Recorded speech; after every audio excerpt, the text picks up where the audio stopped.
Kia reckons the number of new small city cars has halved since 2018, and it does seem like everything's getting bigger and heavier. But this is the new Kia Picanto, and it is a simple, small, fuel-powered, cheap new car, and it could make a lot of sense to a lot of people. In this review, we're explaining why. So the Kia Picanto first arrived in 2003, then there was a second generation model in 2011 before a third generation model followed in 2017. That car had a pretty big update in 2020. This new Picanto is still the third generation car, but it's had another significant update. And there have been big changes at the front here where you can see basically everything is new. There's a new bumper, there's new gloss black accents, new headlights, there's a new light bar as well, and in effect this now looks a bit like an EV9 that's very far away. But not every Picanto is going to look exactly like this. This front end is reserved for the so-called sportier trim levels, GT Line and GT Line S. If you go for one of the other trims, then it will look like this. As for the alloys, they range from tiny little 14-inch wheels up to these 16-inch ones. And across the lineup, there are new designs as well. At the back, there is a new look here too. And small things like the badges have been moved down, whereas before they were higher up. But the bigger difference is now having this light bar across the back. Now, the light bar at the front isn't standard on all Picantos, but this setup at the back is standard across the entire lineup. There's also 9 paint colours to choose from, including 4 new options, and the key itself has had a makeover too. Now, inside, things aren't wildly different from before, but you do now have a digital driver display. You also have an 8-inch touchscreen infotainment system on every Picanto across the lineup. And to be honest, this is reasonably impressive in a no-frills kind of way. It's got nice graphics, good response time. You've also got helpful physical shortcut buttons along the bottom. Of course, it would be better if there were even more physical buttons to help operate it. But to be fair, by the standards of touchscreen infotainment systems, this is actually pretty good. You also get Apple CarPlay and Android Auto as standard. It's not wireless though. You can get wireless phone charging if you go for a Picanto in 3 trim or in range-topping GT Line S.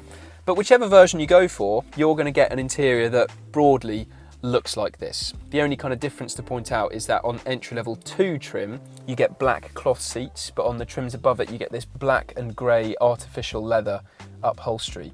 There's also a Shadow Edition trim, which is a limited run model available from when the Picanto first goes on launch in the UK, and that apparently is going to have a kind of green colour scheme in its interior.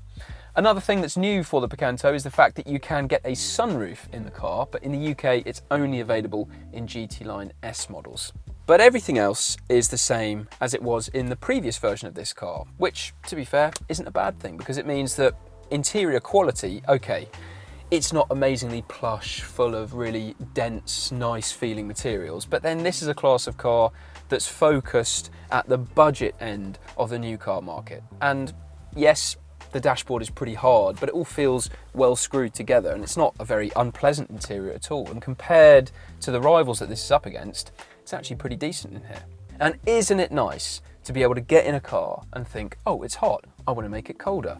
And you can do that by very simply twiddling these dials down here, rather than going through a touchscreen infotainment system, working out how the climate control operates, taking your eyes off the road while you do it, and getting generally very frustrated. So that is great. However, one thing that's the same from before that isn't so good is the fact that this steering wheel only adjusts for height and not reach. So I can move it up and down, but I can't move it in or out. Now, to be fair, that isn't an issue for my driving position. And the Picanto gives you a very sound driving position fundamentally. So it might not be a complete deal breaker for lots of potential Picanto buyers.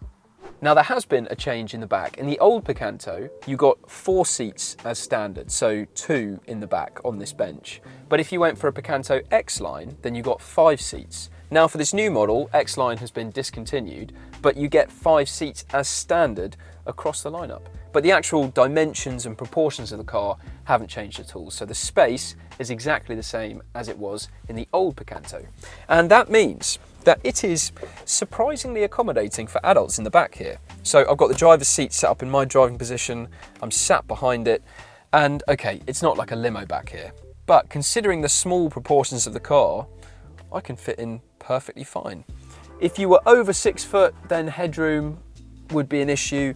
If you had very, very long legs, then of course that would be an issue too. But really, I can fit in fine. It's not uncomfortable back here. And there's also loads of space for your feet under the seat in front of you. If you are sat in this middle seat, then you are higher up than you would be in the outer two seats. But I've still got a little bit of clearance above my head. And also, there isn't much of a lump in the floor either. However, the difficulty will be actually squeezing in 3 adults side by side, because obviously this is a fairly narrow car. But still, overall, given the class of car that this is in and the small proportions that it has, this is really still pretty good in the rear seats.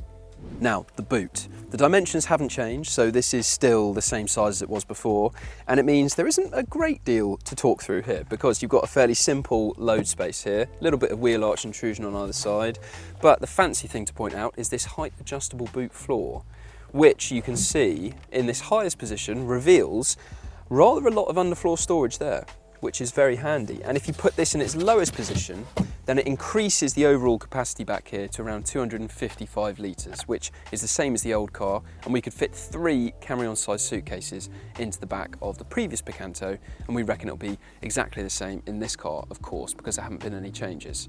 Now, if you want even more space than this, then you can remove the parcel shelf for a start, but isn't it annoying that this is just too big to fit in the actual car itself? But if you find somewhere else to store it, then you can fold down the rear seats. They split fold 60/40, and you can see with all the rear seats down, the overall capacity from the boot to the front seats increases to around 1,000 litres. But you can see there's quite a big step up to the rear seats, and there's also a pretty big loading lip as well, which isn't particularly convenient. However, if you put the height adjustable boot floor back up to its highest position, then you can see it's actually pretty flat with these rear seats, which helps for throwing things in and sliding them along if you need to. And also, it means the loading lip is a lot less as well. Now, of course, there are cars with bigger boots than the Picanto. But, to be fair, this price range, this kind of car, the boot that you're given is usable. And if it's not big enough for what you need, then arguably you shouldn't really be looking at this class of car at all. Now, the big news in the engine department is the fact that the 1 litre turbocharged option from before is no longer available with the Picanto. So that means that this lineup now has 2 engines to choose from. The entry-level choice is a 1 litre MPI, which is a 1 litre 3-cylinder petrol engine with no turbocharger, and it gets about 65 brake horsepower. Then above that, there's a 1.2 litre MPI offering 77 brake horsepower. Now, the 1 litre was available from before, and that just carries on in the Picanto lineup. The 1.2 used to be available in the lineup, then it went off sale, but now it's been brought back, although both engines are said to have had some updates. Whatever updates there have been pretty mild, to be honest. So fundamentally, these engines are very similar to before, and that means the 0 to 62 mile an hour times still make for pretty comical reading. Essentially, the quickest version of this car can do 0 to 62 miles an hour in 13.1 seconds. That's in the 1.2. If you're in the 1 litre, you'll do the same sprint in 15.4 seconds. So the Kia Picanto is among one of the slowest accelerating cars on sale, and that's also if you have a 5-speed manual gearbox with the car, which is the version that we have here, and it's very light, reasonably satisfying to use. There is also an automated manual transmission, which essentially is the same setup as this manual, but it has a robot doing the clutch and changing the gears for you. And if you have that gearbox, then the car is even slower. So the 0 to 62 mile an hour times rise to 16.5 seconds in the 1.2 and 18.2 seconds in the 1 litre. Now, it is a real shame that the 1 litre turbocharged option from before has been dropped, because it was significantly quicker and by far the pick of the Picanto lineup. These naturally aspirated options have to be thrashed to get pretty much anywhere. But then how quickly do you need to get from one traffic light to another? Because if you're looking at this kind of car, you're probably going to be doing most of your miles in a city. And it's probably the case that 0 to 62 times don't really matter to you. What is more relevant is the fuel economy that the car can achieve. And the official figures suggest that the 1 litre engine in this Picanto can achieve 54.3 miles per gallon. And in the 1.2, it's 51.4 miles per gallon. And those numbers are pretty good. And to be fair, you can get up to motorway speeds in these engines and do long distance motorway trips with little fuss. It will just take quite a while to get up to cruising speeds. But in other respects on the road, the Picanto is really quite a nice thing. There have been no fundamental mechanical changes compared to the old car. So that means it rides and it handles in much the same way. And really, this is a decent thing to drive. You have a good sense of connection to what the front wheels are doing through the steering. It feels pretty light and alert in terms of its handling. And the firm suspension setup means that it's pretty good through the corners as well. But on the flip side, the impact on the ride of that suspension setup is that at low speeds, you can sense a bit of firmness to it, but it's still comfortable overall and even decent on the motorway. The main drawback on the motorway though is how loud it can be in this interior, to be fair. But broadly speaking, on the road, this is a really tidy thing, if a little lacking in power.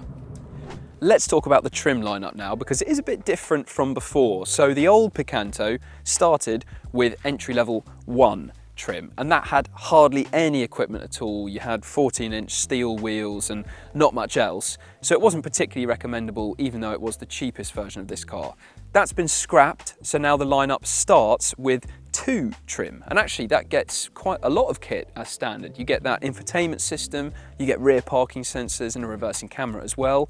Above that there's GT line, then confusingly above that there's 3, and the range topping model is GT line S, with this limited run shadow trim somewhere in the middle of all of that. Now, as we mentioned earlier, it's GT line and GT line S and Shadow which get the slightly sporty exterior styling that you see on this car. But if you're not really fussed about that, then actually the most recommendable trims are 2 to keep the price as low as possible, or 3, which is effectively mid-spec and still getting a useful amount of kit like heated front seats and a heated steering wheel as well.